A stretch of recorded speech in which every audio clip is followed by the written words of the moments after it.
Good afternoon, Professor. My name is Jasmine Danielson, and I am currently obtaining my Master's of Science in Clinical Mental Health Counseling. Before I go ahead and get my independent licensure, there's a little bit of a process I have to go through. So, starting off, I obviously have to finish my degree that I'm currently pursuing. Once I finish getting this degree, I have to pass the National Counselor Examination. This examination is a test that has 200 questions, and in order to pass, I have to get a 90 or above on it.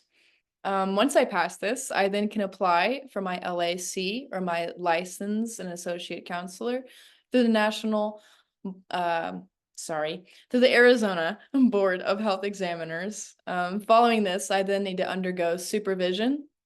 This includes of having a seasoned licensed professional counselor kind of sit in with my meetings with clients and supervise them, make sure I'm doing everything okay. Once I do this, I then have to complete the hours necessary for getting my independent licensure. According to Public Health Online, I have to get 700 hours of clinical experience or counseling practicum, and 240 of these hours are more direct contact with clients, and the other few is more like indirect work, like answering emails, answering phone calls, kind of clerical stuff like that. Um, Once I get my independent license, I'm really aiming to work with two different populations. The first is individuals that are experiencing homelessness. And the second population I really want to work with is adults who have disabilities or special needs. I have three main career goals with these two populations. They kind of all coincide with each other. My first goal is that I really want to offer more accessible healthcare to these two populations. I've done a lot of research the past 5 years and also just in my own personal work and career that I have right now.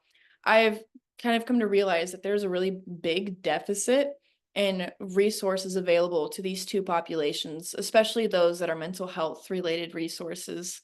Um, Especially with like adults with disabilities, it's really hard for me to find like one-on-one counseling for these individuals. It's mostly just with their families, and I really want to work hands-on with the individuals themselves. My second goal is to really encourage self-autonomy and kind of some self-confidence. This then leads into my third goal. My third goal is to make life a little bit more manageable for them. So obviously, the issue of homelessness and disabilities, they cannot automatically be taken away and they cannot be cured. It's a hard reality, but it is the truth of it.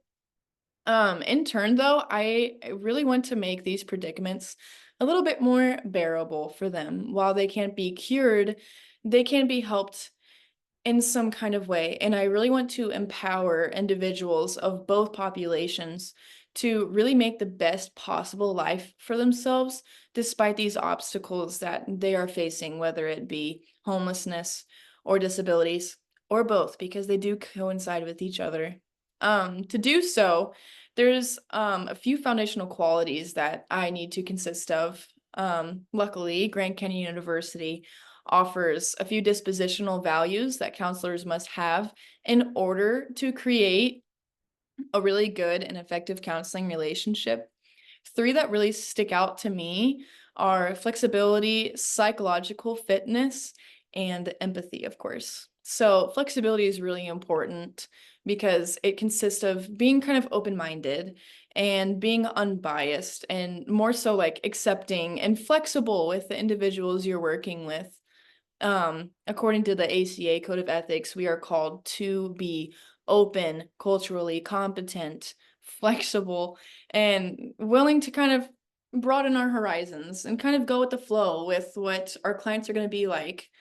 Um, Beyond this, psychological fitness is also really important. That's more so just the self-care of things, because if you don't really care for yourself, it's going to be a little hard to care for others. And I've really experienced this within my career.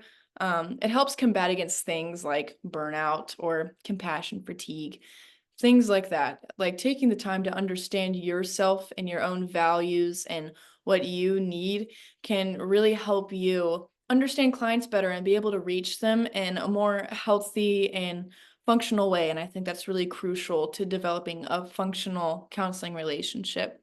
And of course, the last thing is empathy. I feel like if you don't have empathy, you're not really going to have an effective or efficient counseling relationship because relationships are really built on empathy. And it's really just the backbone of counseling.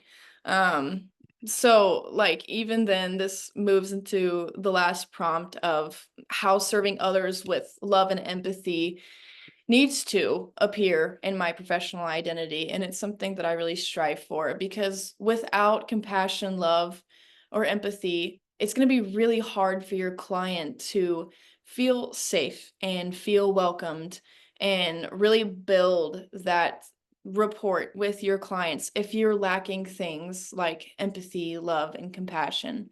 And it's really the whole foundation of this career path is having those three factors because counseling is helping others and having empathy. And to help others, you have to have empathy, right?